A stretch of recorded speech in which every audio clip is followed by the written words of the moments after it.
Continuamos en Ciudad U y es el momento de hablar de lo que va a ser Aula Verde. En minutos nada más, porque va a haber un anticipo aquí en Ciudad U, pero a las 18:30 en la Facultad de Lenguas comienza la actividad, ¿eh? A las 18. 18 me dice Miriam Carballo, secretaria de Relaciones Internacionales, que ya nos acompaña aquí en Ciudad U, como siempre. Gracias por venir. No, muchísimas gracias a vos. Y el honor de que nos traigas un invitado de lujo, el profesor de Literatura Comparada, Jorge Marcone. Muchas gracias por venir también y bienvenido, ¿eh? Gracias. Encantado de estar aquí y de estar en Córdoba también. Bueno, miren, amplíanos un poco de Jorge, ¿por qué está aquí en Córdoba? ¿Por qué va a participar de una actividad aquí en Córdoba también? Bueno, la actividad es dentro del Aula Verde, que es una iniciativa de un grupo de investigación.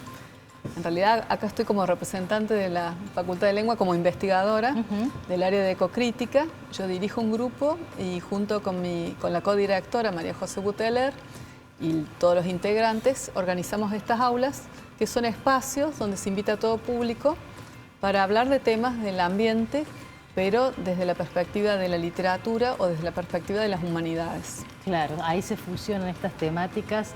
A las 18 me decías. A las 18 en la Facultad de Lenguas, en el Aula Magna.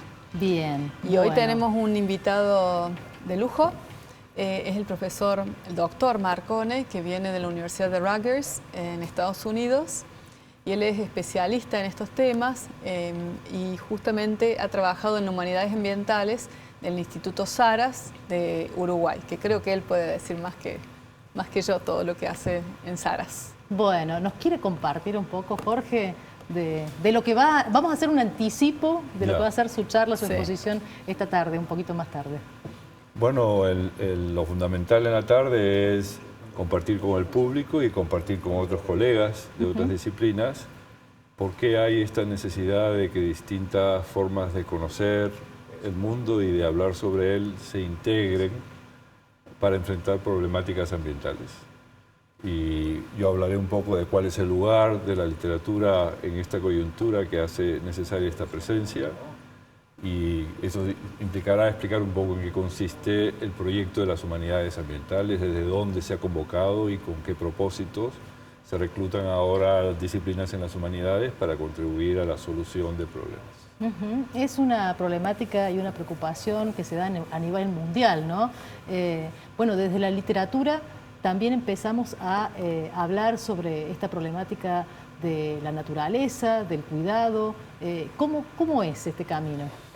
Las literaturas han sido convocadas por un consenso, creo que no exagero si digo que hay un consenso generalizado, de que la manera como se cuenta la historia, por ejemplo, del cambio climático, las historias que se cuentan de ellas no suscitan el tipo de cambio esperado al compartir la información sobre el cambio climático. No genera conciencia.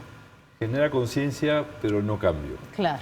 Lo que esta circunstancia particular en nuestros tiempos nos muestra es que la transición no era como la pensábamos. Este es un tipo de problema en donde aparentemente simplemente cambiar de ideas no trae automáticamente el cambio. Hay un problema siempre de transición. O que siempre esté el otro para resolverlo. También. Así que parte del proyecto de humanidades ambientales es llevar la agenda de las cuestiones ambientales que nos preocupan a todos transversalmente y que no pertenezcan solo a una disciplina o solo a las ciencias naturales, sino la manera de llegar a más es ir contando la historia más transversalmente. Pero también esta convocatoria de los científicos de necesitamos ayuda para... Obviamente hay cosas que no estamos entendiendo entre el público para hacer esta transición de la conciencia al cambio, y también necesitamos repensar la manera como los científicos hemos estado contando la historia. Y a lo mejor podemos apoyar en alguien que tenga un poquito más de experiencia profesional sobre esto de contar las historias, ya sea tanto las historias que van al público como las historias que debemos contarle a aquellos que tienen capacidad de decisión y de gestión en temas de cambio ambiental. ¿Y en Córdoba cómo lo ves, Miriam, este tema? Bueno, me parece que recién estamos empujando esto.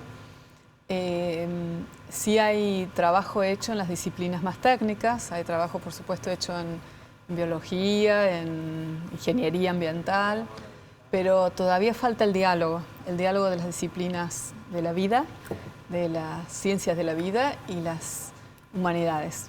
Entonces justamente la mesa de hoy, que se llama Las aflicciones del antropoceno, pues estaba viendo que estaba el póster, pero anterior, no el de hoy. Sí. Y habla de este problema, el antropoceno, pensando que es un cambio del ambiente tan profundo por la acción del hombre, que los geólogos, aunque todavía no está aceptado formalmente, están hablando de que la fuerza humana es tan poderosa o ha impactado tanto en el planeta como cualquier otra fuerza geológica.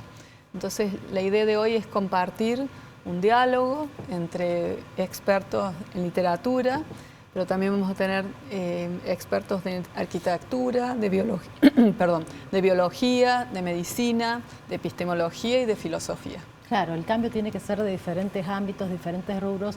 Hablábamos recién desde el área de arquitectura, de diseño, sí, la sustentabilidad, que es algo que ya se empieza a formar a los profesionales, que eso también empieza a cambiar en la práctica, pero que todos como ciudadanos tenemos que también tenerlo presente, ¿no? Sí.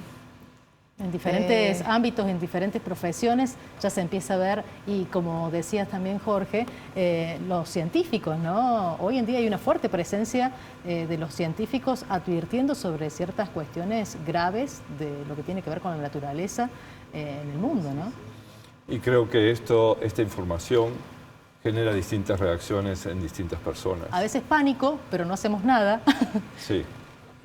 Así que esa es una de las reflexiones que suscita la posibilidad de que a lo mejor hay que contarlo de otra forma. Claro. Porque el tipo de relato que hemos usado hasta el momento ha generado la actitud que precisamente no queremos. Y además que es conveniente tener en cuenta que son relatos y son formas de compartir la información para nuevas generaciones, que tienen además también otras urgencias que enfrentar. A las nuevas generaciones les hemos entregado la responsabilidad de salvar al mundo del cambio climático, pero todavía de lo que queda. De lo que queda, y al mismo tiempo tienen que salir a ganarse la vida, encontrar una profesión, ¿no? Tienen sus propias expectativas de vida. Así que hay que también saber orientar los relatos hacia quienes más lo necesitan y son los jóvenes. Hay un compromiso más marcado, ¿no? Desde los jóvenes, desde las redes sociales, otras formas de comunicación también, si hablamos. Esto es una prioridad para los jóvenes. Este es el tema de su tiempo, esto es el tema en donde necesitan iluminación, donde necesitan ayuda para reflexionarlo. Son los que empujan y los que tienen la urgencia y que verdaderamente advierten de que la vida puede ser muy diferente para ellos. Aquí en Córdoba nos pasó, bueno, algunas situaciones en las Sierras Chicas, cuando fue esta gran inundación trágica, por cierto, que a lo mejor hizo que repensáramos algunas cuestiones, pero cuando pasa el tiempo, esto fue en 2013, yo creo que muchas veces cuando decimos, bueno, construimos aquí, y el ritmo de la vida lo lleva, ¿no? A esta conciencia que tomamos en un momento. Después va cayendo. ¿Cómo se hace? Eso está muy bien. Esa es otra de las razones por las cuales las humanidades son necesarias. Porque no solamente el cambio climático es algo que nos ocurre ya y que nos plantea cierto futuro, sino que la historia de cómo nos contamos el cambio climático también ya tiene una historia de 10, 15 años. Claro. Y no solamente nos toca a las humanidades. Seguramente hace 15 años era otra situación totalmente diferente, ¿no? Hoy, 15 años después, es mucho más grave. Es mucho más grave. En cuanto al daño, ¿no? Y al mismo tiempo, la percepción del público es que hemos logrado sobrevivir a las cosas terribles que los relatos anteriores prometían para dentro de 6 o 7 años. Así que parte del trabajo que le toca hacer a las humanidades en este proceso es: tenemos que hacer una historia de nuestra propia preocupación con el cambio climático, que a lo mejor nos ayude a explicar por qué ciertas maneras de comunicar han tenido éxito y otras maneras de comunicar no lo han tenido. Bueno, ¿conocía Córdoba? No, es la primera vez que está en Argentina, así que, bueno, es su primer contacto. Vengo mucho al Uruguay para trabajar con Saras, donde sí tenemos todo un equipo totalmente interdisciplinario y trabajamos en torno a problemas concretos, pero no había tenido la oportunidad de cruzar el Río de la Plata todavía. Bueno, bienvenido entonces. Me imagino que va a hacer algún recorrido, va a conocer la Universidad Nacional de Córdoba, que es nuestro Sí, la universidad sí, hemos estado ya esta mañana trabajando, así que eso sí ya he tenido contacto y ahí justo en la Facultad de Lenguaje recién acaba de pasar ahí. Bueno, con mucha suerte para esta tarde, a las 18 horas, Facultad de Lenguas, esperamos. Segunda edición de Aula Verde. Muchas gracias como siempre por estar presentes aquí en Ciudad U y traernos las primicias antes de que sucedan, pasan por aquí, por Ciudad U. No, muchas gracias a vos por ayudarnos a la difusión. Bueno, nos Muchas vamos a despedir, ¿eh? Bueno. Nos despedimos porque se acabó el tiempo. Volvemos mañana a las 14:30 aquí en Ciudad U como todas las tardes. Chau.